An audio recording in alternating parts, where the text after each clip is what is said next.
Welcome to Utkalp Digital Classes. I am Raghav Chaturvedi and I am your tutor for the course. Today we are going to look at rotational motion. So the important topics that we will discuss from this chapter include the basics of rotational motion, kinematics of rotation about fixed axis, kinematics of rotation about an axis in translation, rolling as rotation about an axis of translation. Then we'll talk about the kinetics of rigid bodies, wherein we'll introduce the concept of torque, moment of inertia. Then we'll talk about rotation in a general plane motion, and then we'll talk about angular momentum. Let's jump into the first thing. What is rotation? So I can define rotation as a change in the orientation of the body. And what does that mean? If I have a block like this, I can run a line through it. Okay, a translation motion will be such that this remains the same even after some time t. I can draw it like this, or this can move up or down, and then still I can make a line like this. But what happens in rotation is my body changes the orientation. So if you can draw a line and that line changes the orientation, then you know that rotational motion has taken place. So rotational motion can be divided into three parts: rotation about a fixed axis, rotation about an axis in translation, and rotation about an axis in rotation. For the purposes of the exam, these for the first two are important, so we'll try to focus on them. And the third one generally considers precision about things, but it's not necessary for the paper, so we'll skip that discussion. So let's quickly look at the first one, which is a rotation about a fixed axis. So the examples of this can be a ceiling fan, potter's wheel, or opening and closing of doors. Let me first tell you about the axis of rotation. So these definitions will help when you go forward in the course. So the axis of rotation is nothing but an imaginary line that is passing perpendicular to the plane of the circular paths of particles in the rigid body. Okay, and you should also note that this axis of rotation contains the centers of all these circular paths. So if you have many circular paths, for example, I have shown it here. There is a particle at a position A here, and there is a particle at a greater position B, but the center of rotation of both lies on one axis. Even if you have to find the axis of rotation, this is what you do. You find the center of that circular motion of each particle and then draw a line through each of them. Okay. And also note that it is not necessary that the axis of rotation will pass through the body. For example, if you consider the rotation of this or the circular motion, then you see that the axis of rotation is not passing through the block, it's outside the block. Whereas for this case, the second case, you see that the axis of rotation is passing through the system.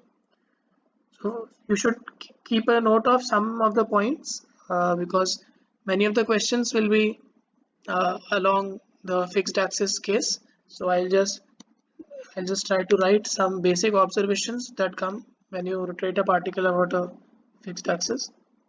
So first of all the particles that are not on the axis of rotation, they move in circular paths with centers on the axis of rotation. This is what I mentioned. Okay, so my first point was this that all these circular paths are in parallel planes which are perpendicular to the acceleration through the axis of rotation. So you can see here that the plane in which A goes around and B goes around are both parallel to each other. Okay. Next, what you should look at is that all the particles of the body will be covering same angular displacement in the same interval of time. So all the particles in a rigid body have the same omega or angular velocity, similarly the same angular acceleration. So every particle in the body will have the same angular velocity and angular acceleration. even angular displacement in a time t, displacement in a time t will be same for every particle in the body. Okay. Next, you should also note that the particles that are moving in the circular paths of different radii will move with different speeds. Okay, and their magnitudes of linear acceleration will also be different. Also, you should note that no two particles in the same plane perpendicular to the axis of rotation will have the same velocity. What does this mean? If you have the axis of rotation like this, you have one plane in which one particle is here, one particle is here, then although they have the same omega, alphas and theta, their velocities and their linear acceleration will be different. Why? We read about circulation motion before, where velocity was equal to radius into omega. So even though omega is same, my radius is not the same. Okay, so the velocities and accelerations are different. Next, you should also note that all the particles on a line parallel to the axis of rotation move in circular paths of the same radius. Therefore, they have the same velocity and acceleration vectors.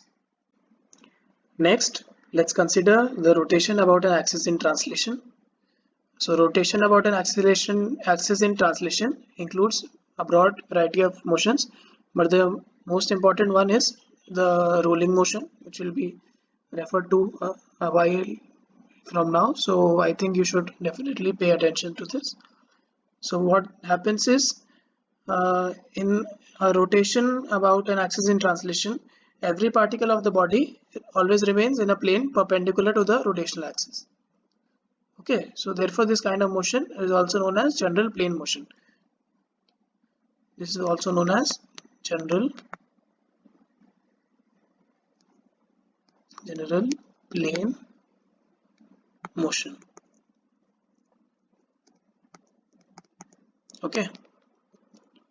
Also, you should note that relative to every particle, another particle in a plane perpendicular to the axis of rotation moves on circular paths, and the rotation about the axis in translation is the superposition of pure rolling plus pure rotation about an axis and simultaneous translation motion of the axis. So my rotation about this axis in translation, rotation about axis in translation, I'll say this as 1 is equal to pure rotation motion about the axis plus simultaneous translation of the axis.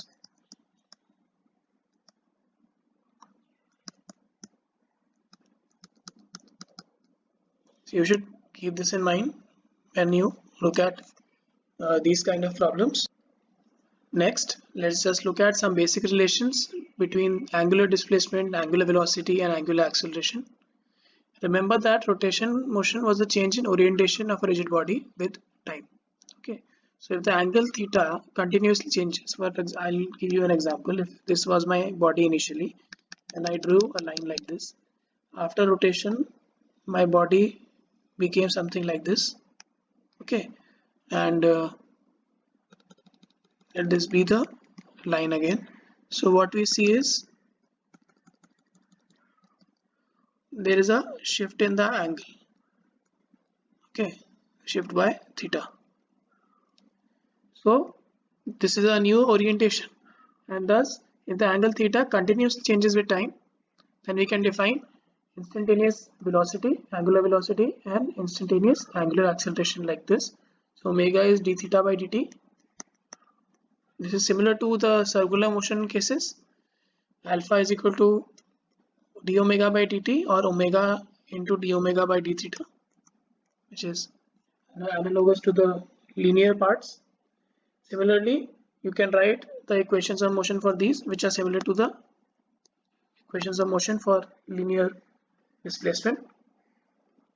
These have been done before in the circular case, so I will skip the discussion here, but you should take a note of these because questions have been asked from these before. Next, just as a brief note, let's look at the direction of the angular motion quantities. So you know that your change in theta, you use the right hand thumb rule to see where the direction of d theta, d omega, and alphas are. Okay, so in rotation about any fixed axis and rotation about an axis in translation, the axis of rotation does not rotate, and angular velocity and acceleration always points along the axis of rotation. So in dealing, whenever we are going to deal with these kind of motions, the angular motion quantities will be used as scalar notations by assigning them some positive sign for the direction along the axis and negative sign for direction opposite the axis. Okay, so this is all you need to know from this. And a note about alpha. So if the body is accelerating, then you can have a alpha as positive. If the body is decelerating, you can have the alpha as negative. And note that you can still have omega to be positive while alpha is negative, or alpha is positive, and omega to be positive while alpha is negative. Okay, this is just the accelerating motion, this is decelerating motion. But all you should remember is the direction is along the axis of rotation. Let's quickly take a look at kinematics of rotation about a fixed axis. So what do we have for a fixed axis? My change in displacement is equal to d theta cross dr, which is d theta cross r. So I've shown you a diagram here. This is a diagram of a rigid body of an arbitrary shape, and we are rotating this about the z-axis. Okay, so you should take a note that all the particles other than those on the z-axis are moving in circular paths with the centers on the z-axis, as I mentioned before, and all these circular paths are parallel to the xy plane. Okay, even if you can see this particle, you see this. Also, some things that you should note down is, in this figure, one of the particles P is moving with the velocity v on a circular path with the radius r and center c. So for every rotational motion, you will have a distance from the axis which will be known as r. Okay, and the point on the axis will be known as c. So for each particle that is on this plane, that is on the same plane as the particle that I've drawn before, the center will be the same, only the radius will change. But if I have a particle here, then the point of center is somewhere here. Okay, so here you have some basic quantities. These are, you will see, these are similar to the quantities we derived for the kinematics of circular motion. So you can just quickly make a note of these. So if you have an infinitesimally small distance ds along the circular path of rotation, so you have ds given by d theta cross r. Similarly, v is the derivative of that, so you get d theta by dt cross r d theta by dt cross r. Why is that? We are taking a derivative of a cross product here. So now it's essential that you remember the entire form, okay, which will be quite useful. And this is a general form that you'll be using at times, so you should definitely take a note of this. And how does this come about? I just used my equations 1 and 2 to find that v is equal to omega cross r. Okay, omega is your angular velocity. Similarly, I can write my acceleration of the particle, linear acceleration, as alpha cross r plus omega cross v. Okay, where we already saw in the case of circular motion that the tangential will be called as alpha cross r, whereas the centripetal will be omega cross v or minus omega square r. Okay, these are just again telling you about circular motion. And why is it so? Because in the rotation about some fixed axis problems, all the particles that are rotating go on circular paths. Okay, and one more important thing that I wanted to talk about here is about how to locate the axis of rotation of a body like this. So if you know that the motion is along a fixed axis, how do you calculate or find out the axis of rotation? So the basic steps are very simple. I'll just write this down. Locating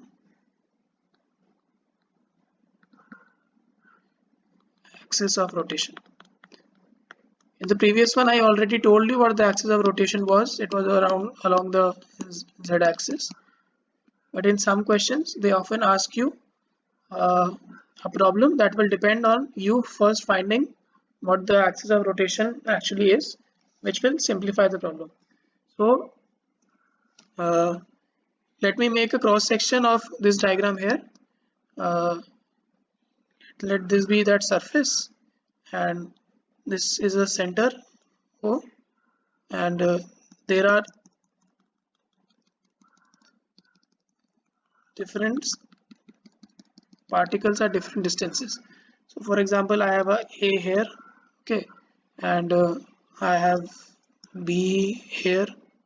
This is going in this direction. This is going in this direction. Similarly, I have a particle, let's say D here, C here, and so on and so forth. I can have multiple particles in these circles. So what is the procedure for finding the axis of rotation?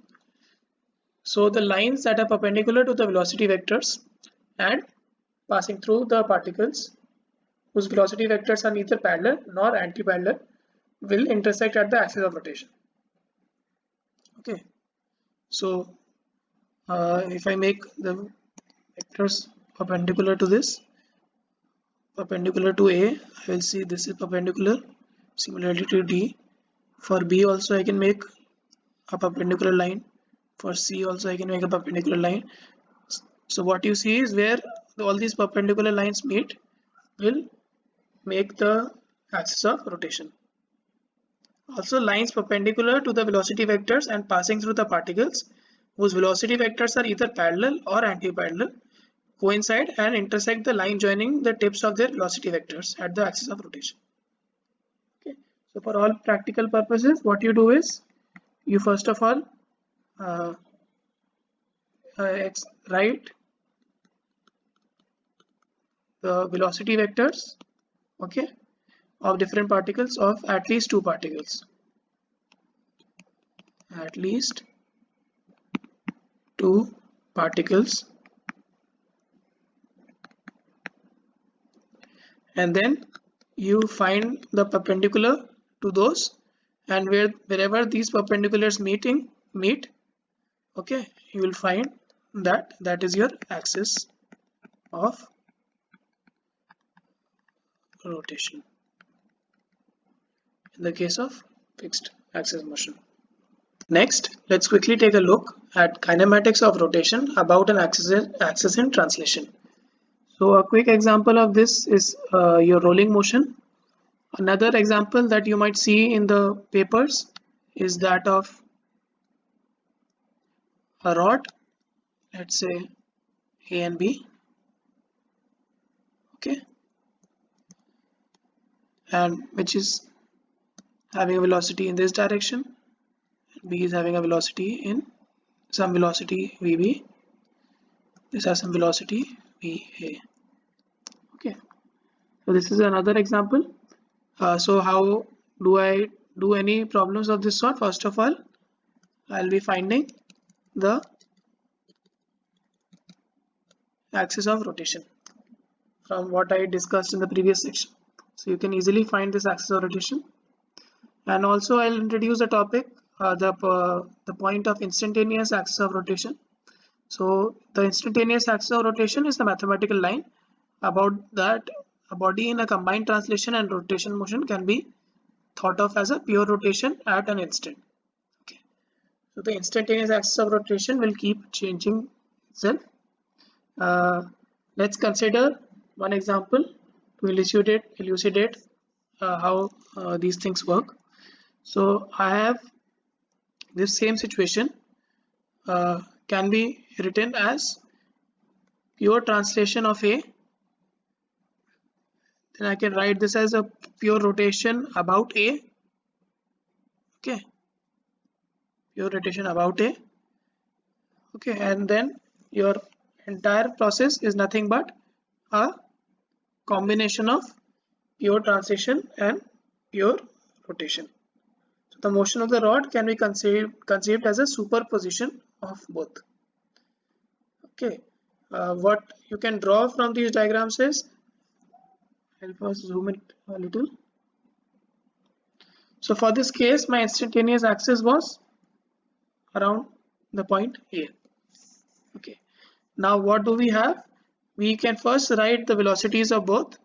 So because this rod has a velocity A, so VA, sorry, so this has a translation.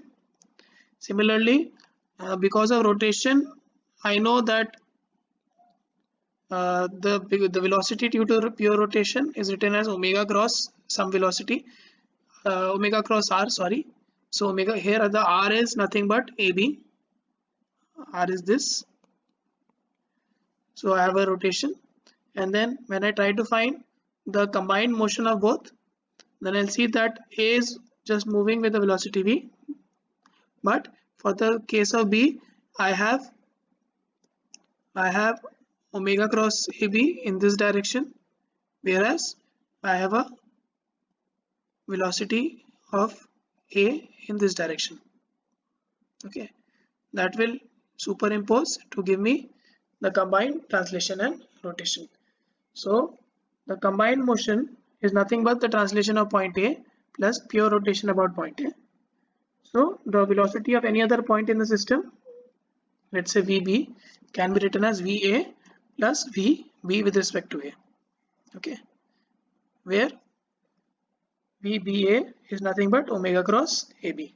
So rotation about an axis in translation of a rigid body can be conceived as well as analyzed as superposition of translation motion of any of its particles and simultaneous rotation about an axis passing through that particle, provided that the axis is parallel to the actual one. Okay.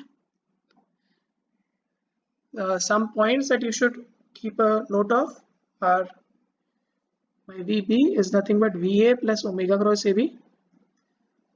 So in my actual rotation case, which is this one, I can easily write that the velocity of point B, VB, is nothing but the velocity of point A plus omega cross R, where R is AB. Okay, this is fairly simple, and we can even talk about the accelerations that are involved. So the acceleration of A is equal to acceleration of B plus acceleration of B with respect to A. This is from relative motion, and similarly we can write my acceleration of B with respect to A as having a tangential component and a normal component, which is omega cross AB and minus omega square AB. Okay, so these are just taking inferences from the formulas that tangential acceleration is alpha r and centripetal acceleration is equal to minus omega square r, and so on. Okay. We now move on to discuss rolling as rotation about an axis in translation. Okay, because this will be used in a lot of problems that are going to come, so I am stressing upon the importance of this topic and the concepts that I'm going to introduce here. Okay, so first let's talk about rolling without slipping on a stationary surface. So you can easily find the velocity relations for this. So the examples of these are wheels of a moving vehicle or a ball rolling on the ground. Okay, in fact, a body of round section can easily roll smoothly under favorable conditions.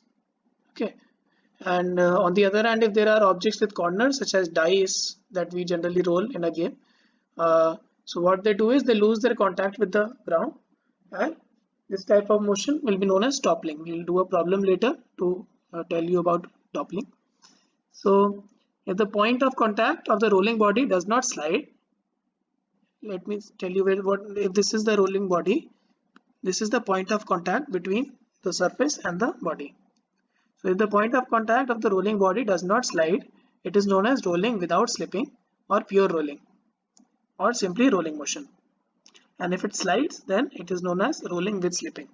So in this case, I've mentioned that this Vp is equal to 0, but actually what this means is my point velocity of point of contact P, let's say P is there on the circle, should be equal to whatever velocity of this surface is.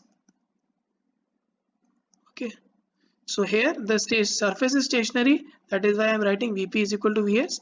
If my surface was having some velocity, let's say 2 meters per second to the right, then for the same case, for the condition of no slipping, I will have my velocity mod of my velocity equal to 2 meters per second. Okay, it will not be 0 anymore. This you should definitely keep in mind, because in some questions they will provide you with a different velocity, and even I'll give you some questions that will help elucidate this fact. Okay, so let's now just consider the simplest case, which is for the stationary contact. Now to study rolling without slipping on stationary surfaces, there are generally 3 methods used. First is the analytical method, which is given by using the relative motion equations that we just read about. Okay, and the second method is the superposition method, which I also introduced to you, where we superimpose translation of a point and pure rotation about that point. And the third is the use of instantaneous axis, okay, or the ICR. Let's go and look at the velocity relations here, because many other questions will be based on whatever I'm going to tell you now. So you have a system of a ball rolling on the ground, and there's a point of contact P which does not slide on the surface. Okay, so therefore the velocity of that point of contact relative to the surface is 0. Okay, note that there is a relative velocity in place here. So Vp with respect to ground is equal to 0. Okay, this you should remember. Now we need to find the velocity of center. Okay, this can be obtained by 3 methods. I'll first tell you about the analytical method, which is quite useful, because at least it will give you the correct answers every time if you apply it properly. The superposition method and the use of ICR depends on you finding the correct axis every time. So I'll just tell you about the analytical method. So to find the velocity of center, I can easily write velocity of center is equal to velocity of point P plus omega cross R. Okay, so I have taken my axis here. So I have Vc to find the velocity at this position. I have my velocity of P plus omega cross R, which is the equation that we were studying about relative quantities. Okay, now just substituting what this really means, then I can get Vc is equal to omega R into I cap. Okay, this you should remember. So velocity of C is in the right direction and its magnitude is omega R, velocity of center. Okay, I'll rub this. Next we can even find the velocity of this point A. Okay, the top, there are only three possibilities that generally ask: either the center, the top, or some other general point in the system, for example here, or the point V that I have given in the figure. So how do you calculate the velocity at point A? Velocity at point A is again velocity at P plus omega cross this entire thing as a vector. Okay, so I have VA is equal to VP plus omega cross PA. Okay, and you just substitute the values, you will get VA is equal to 2 omega R is equal to 2 times Vc. So what we see is V at the top point is equal to 2 times V at the center. And note that velocity at P, where velocity at P was 0, or V on the ground is 0. Next, what can we see? We can even write velocity of A with respect to some axis that is passing through the center. Okay, so you should take something, you should keep these things in mind, that if I can change my axis parallel to this, the axis that I've chosen originally, it does not affect my motion. So I can write VA as a relative quantity again as VC, velocity at C, plus omega cross CA. Okay, now if I use this, I again find that VA is equal to 2 times VC. The interesting case is that of B, so this is what you should try to remember, if not any of the quantities that I have told you before. So this, I'll start it. Okay, this you should remember that derivation, and if you know this, then you can easily get the velocities of any point of the body. Okay, so to get the velocity at B, you have velocity of center VC plus omega cross CB. So CB is the distance between, sorry, the radius vector between B and your center. Okay, now you know that this is depending on some angle theta. Okay, so when I write this in components, I can easily get VC was in the x direction. Okay, and then I have my omega in the k cap direction, and my CB, which is nothing but minus r cos theta plus r sin theta. This is using the polar coordinates that I already told you about. This is nothing but the simple VB is equal to VC plus omega r sin theta in the I cap and omega r cos theta in the j cap. So you should take a note of this. Even if you don't want to take a note of this, all you should remember is this quantity. The rest of the things you can easily do. Okay. Next, I'll tell you another method to find the velocity relations as a superposition method. This can also come in handy in many of the problems. So how do you proceed with this? First of all, I'll just mark the translation. I'll keep my axis at the center. So I have my translation motion of the center as omega r. Okay, this we already know. So I have a translation as omega r. So I'll assume the entire body, don't consider as a block moving with VC. So every point is moving with VC. Okay. Then I will add this to a pure rotation about the center. So about the center, what do we have? We have the velocity at point A to be omega cross r. Okay, about this point. Okay, omega cross r. Similarly, for this point also, I have some omega cross r. So what do I get for pure rotation?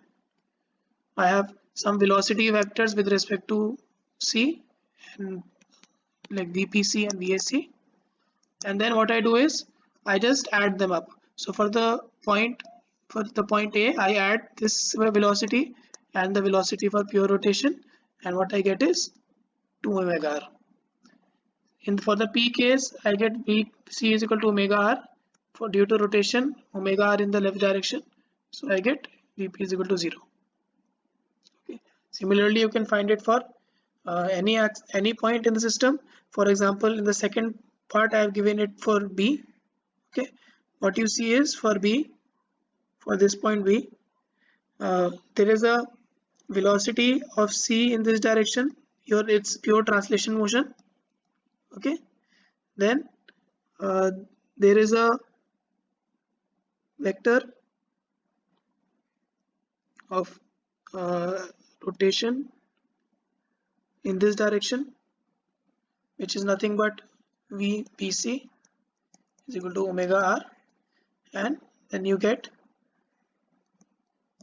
VB is equal to VC plus omega r sin theta I cap plus omega r cos theta j cap. Okay, in many of the problems, this is an easier method to find the velocities. Next, we can use the same two methods, the analytical method and the method of superposition, to easily find the acceleration of different points on a body. So the point of contact P does not slide on the surface, therefore again the component of its acceleration parallel to the surface must be 0. But note that this, even at the point P, even at this point, I'll mark it in blue, even at this point, which is P, there is a centripetal acceleration because it's going in a circular path. Okay, so the center always moves parallel to the horizontal surface and does not change direction due to the velocity. Therefore, its acceleration can only be parallel to the surface. So for the center, the acceleration will always be parallel to the surface, whereas for this point P, if it's stationary, it will be towards the center. Now I can easily find the relations using my analytical method. So I'll first to use it to give you the relations using the analytical method. So the A at the point C is nothing but A at point P plus, these are the two accelerations that you need to talk about. One is the tangential and one is centripetal. So one is alpha cross PC and one is minus omega cross PC. Okay, this is the general form that you'll use to calculate. Similarly, you can use to calculate the acceleration at a point A by using the analytical method. So I'll write this thing again. First of all, this equation translates to the different components that are there. You need not memorize or memorize anything. You just need to know what this is, and then you can easily take a cross product. Okay, so my AC turns out to be alpha Ri. Okay, you should take a note of this because sometimes it will just be given that there is a rolling without slipping, and then you can just assume some quantities beforehand. So for the center, the acceleration is alpha into Ri, and for my acceleration at point P, it's purely centripetal, which is omega square R j cap. Now to find the acceleration at A, I could have easily done this with the axis at center as well. So I have A is equal to AC plus alpha cross CA minus omega cross CA. Okay, where CA is this, which is again nothing but a simple equation out of this cross product, and A comes out to be 2 alpha R into I in the I cap direction and minus omega square R J in the Z direction, sorry, the J cap direction. What does this actually mean? This is nothing but acceleration tangential and the acceleration that is centripetal, which you generally expect for a body going undergoing a circular motion. Next, I'll quickly show you how you can do this using the superposition method as well. So to find the accelerations, first you can, for the ease of access, assume this to be a stationary block which is moving with the acceleration A. So all the points in the block are moving with the same acceleration A. Okay, so to each point, you first of all you assign the acceleration as A, which is there at the center. Next, what you do is, this is for the only the pure translation. Next, what you do is you calculate the pure rotation motion about an axis at the center, axis C. So for each of the particles, what will be the accelerations? You will have an alpha R tangential and a omega square R as centripetal. Okay, so this is, we are just trying to reduce these down to basic circular motion problems. So for a pure rotation, you have accelerations at different points given to you, and then when you want to find the acceleration at a combined point, what do? You just take the superposition of both. So for the top case, let me call this as the point A.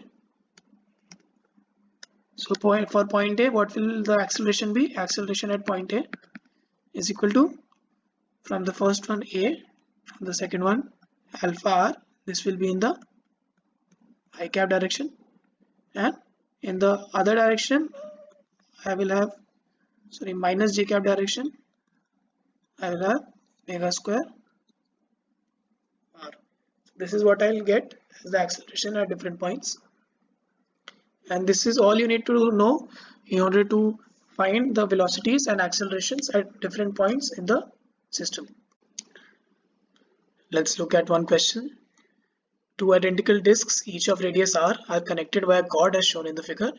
The disk I rotates with constant angular acceleration alpha in the anti-clockwise direction. You are supposed to find the acceleration of the center of the disk 2 and its angular acceleration. Okay, so the first thing that you should notice, as the disk 1 is rotating, the thread unwraps it. Okay, so the acceleration of a point on the portion of the thread between the two disks equals to the tangential acceleration of any point on the periphery of the disk. Okay, so this is similar to the question on pulleys that we did initially in the lesson. Now the extreme left point A of the disk 2 must also descend with the same acceleration. Okay, uh, okay. So downward acceleration AB of a point B. Leftmost point is B, not A. Right is A, left is B. So the downward acceleration, let me just say that the downward acceleration of that point is given by AB. So my downward acceleration of B is nothing but alpha times R, right? Alpha times R. Now the point B on the thread is at rest relative to the ground. So therefore it can be assumed that the second disk is in motion, similar to rolling without slipping on a vertical surface. Okay. Now we have to apply the conditions of rolling without slipping. What were the conditions? First of all, let me apply those to the center of the disk 2. So let me talk about disk number 2. So for the disk number 2, AC is equal to half AB is equal to half alpha R, and for the disk number 1, also I can find for the disk number 2 the angular acceleration, because that is also required. So my angular acceleration is given. How is the angular acceleration given? Because my A2 is equal to alpha of 2 is nothing but AC divided by R is equal to half of alpha. Okay, so you should definitely take a note of the conditions of rolling without slipping, because most of the problems are solved very easily when you just apply these. Let's take a look at a quick question. A belt is given to you, and that belt is going over two pulleys A and B, which is shown in the figure. Now the pulleys are mounted on two fixed horizontal axes. So first of all, what I should tell you is you should make note of these things in the question, that they're mounted on fixed horizontal axis, and then what is given to you? The radius of both of them are given to you. Radius of A is 50, radius of B is 80, and then the pulley A is driven at a constant angular acceleration given by 0.8 radians per second square until the pulley B acquires an angular velocity of 10 radians per second. Okay, and the next thing that is given to you is the belt does not slide on either of the pulleys. So these two you should keep in mind while solving the question. So how do you approach this question? Now, because it's given that the belt is not sliding over the pulleys, then the velocity at any point and the acceleration at any point on the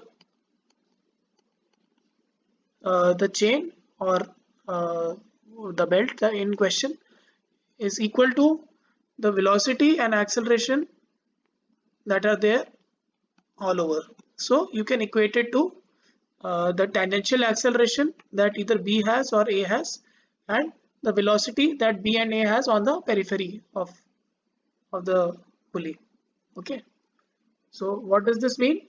This means that my AT, which was tangential acceleration for A or B, was supposed to be given by alpha cross R, right? Now my acceleration at that point C is equal to alpha A RA, or it is equal to alpha B RB. It can be both. Okay, because it's moving along with the pulleys. Now we already know the values of RA as 0.5, RB as 0.8, alpha as 0.8 radians per second square. So we can easily write that my AC is nothing but 0.4 meter per second square. Okay, and we can even calculate alpha B from here. Alpha B is nothing but AC by RB is equal to alpha A RA by RB is nothing but 0.5 radians per second square. Okay, now to find how long after the pulley does a pulley start moving, does B achieve angular velocity of 10 radians per second. So now you use the normal equations that I told you about. So omega is equal to omega naught plus alpha t. Now if I apply this to the pulley B, I can get T is equal to omega B minus omega B 0 divided by alpha B. Now omega B0 is 0, it's starting from rest, and then there is an acceleration alpha B which we just found out. So using these values I can easily write that this is equal to 20 seconds. Let's move on to another question. A 100 centimeter rod is moving on a horizontal surface. At an instant when it is parallel to the x-axis, its ends A and B have velocities 30 centimeter per second and 20 centimeter per second. You're supposed to find its angular velocity and velocity of its center, and secondly you're supposed to locate its instantaneous axis of rotation. Okay, there are two parts of the question. Let's look at the first part. Let the rod be rotating anti-clockwise, okay, because this is greater and this is smaller. Okay, therefore its angular velocity will be given as some omega is equal to omega into k cap. Okay, now the velocity vectors of all the points on the rod and its angular velocity must satisfy the relative motion equations that are there for the system. Okay, and what are those? Let's see. First of all, I'll write my different velocities as follows.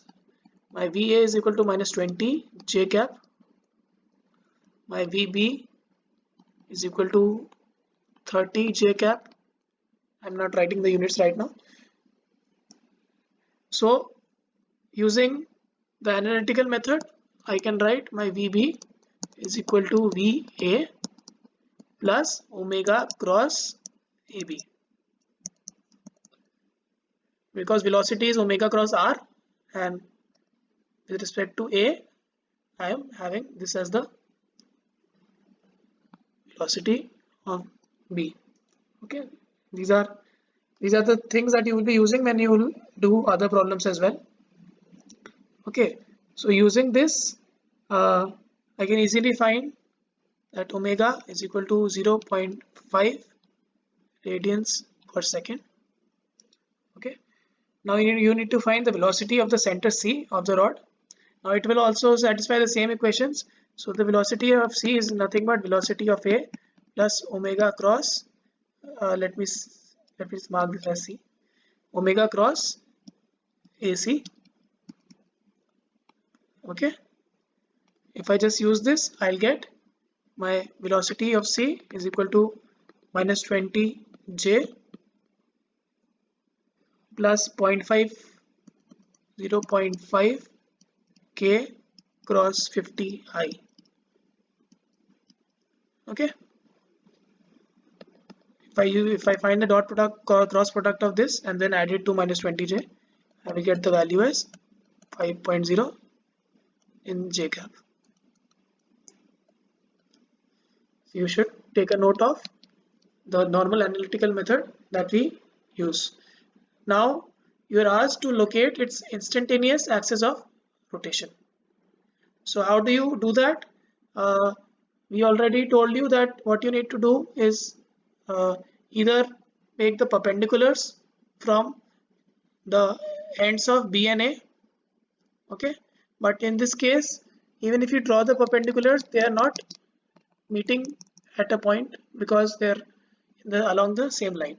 So we will be using the second point that I mentioned when I was talking to you about finding the instantaneous axis of rotation.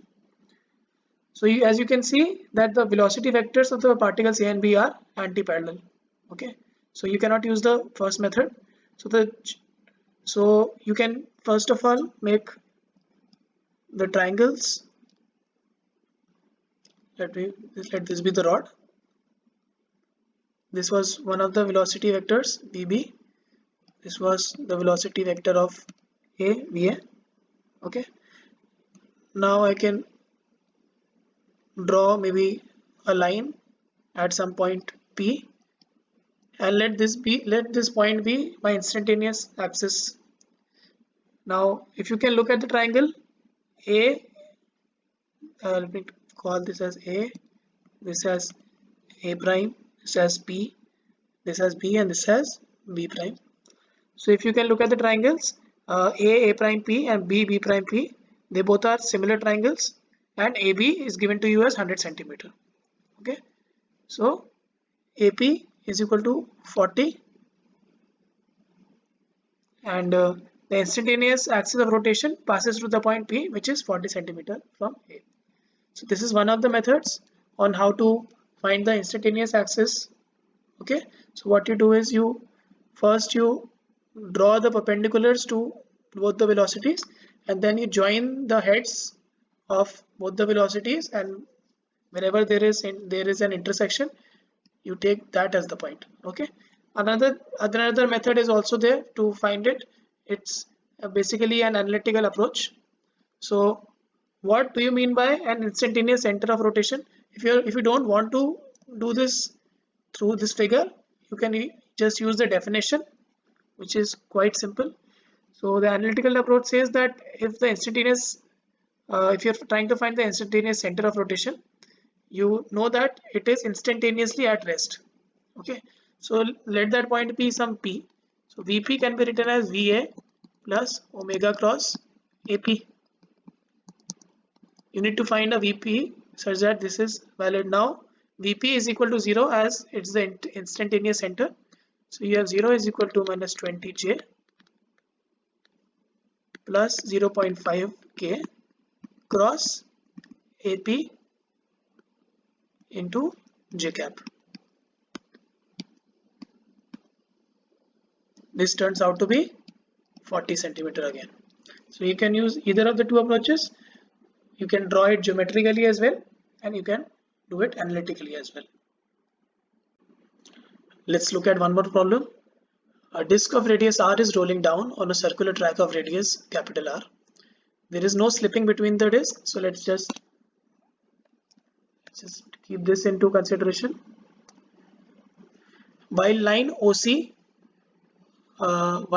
is at angle theta down the horizontal, center of the disk has velocity given by Vc. Assume center O of the track as origin of reference frame. Find angular velocity of translation motion of center of the disk and angular velocity of the rotational motion. So let me just draw this once more. So I have a ball kept over here. Okay, I have this as the center, and the center of the ball is maybe, let's call it C, and it's rotating about this.